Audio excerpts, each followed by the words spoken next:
Computer fundamental and office অ্যাপ্লিকেশনের কোর্সে আপনাকে স্বাগতম।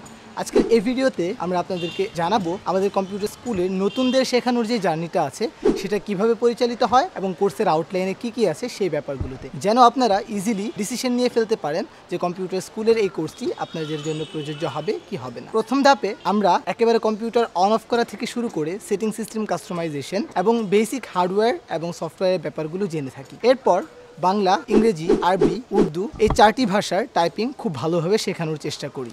তৃতীয় ধাপে আমরা অফিস অ্যাপ্লিকেশনের 3টি প্রয়োজনীয় টুলস মাইক্রোসফট ওয়ার্ড, এক্সেল এবং পাওয়ার পয়েন্ট খুব ভালোভাবে খুঁটিনাটি সব কিছুই কভার করার ট্রাই করি। মাইক্রোসফট ওয়ার্ডের প্রত্যেকটি টুলস আমরা শিটের মাধ্যমে কভার করি এবং এক্সেলের জন্য 50টি শিট রেডি করাই আছে যেগুলোর মাধ্যমে ইজিলি প্র্যাকটিস করা যাবে। সেই সাথে 15টি প্রজেক্টের সাথে আমাদের এই এক্সেলটি কমপ্লিট করা হয়। আর পাওয়ার পয়েন্টে বেসিক গ্রাফিক ডিজাইনের খুঁটিনাটি সব কিছুই। এই টুলসগুলো শেষ করার পর আমরা ইন্টারনেট ব্রাউজিংয়ের বেসিক টু অ্যাডভান্স শিখি। আর আমাদের এই কোর্সে সবচেয়ে স্পেশাল ব্যাপারটি হচ্ছে 50টি ওয়েব টুলস। এই ওয়েব টুলসগুলোর মাধ্যমে নিত্য প্রয়োজনীয় অনেক কাজ করা যায়, যা আমাদের প্রোডাক্টিভিটিকে অনেক বাড়িয়ে তোলে। শেষ ধাপে গিয়ে আমরা কম্পিউটার সিকিউরিটি শিখি, তার সাথে সাথে পরবর্তীতে কেরিয়ার গাইডলাইনের যে ব্যাপারগুলো আছে সেগুলো কমপ্লিটলি জানার ট্রাই করি। সার্টিফিকেটের সাথে শেষ হয় আমাদের এই কোর্সটি। তাই আপনি যদি আমাদের কোর্স সম্পর্কে আরও বিস্তারিত ভালোভাবে জানতে চান, চলে আসুন আমাদের ঠিকানায়। ডিসক্রিপশনে কম্পিউটার স্কুলের ঠিকানা দেওয়া আছে। দেখা হবে আমাদের ক্লাসরুমে। ভালো থাকবেন। আল্লাহ হাফেজ।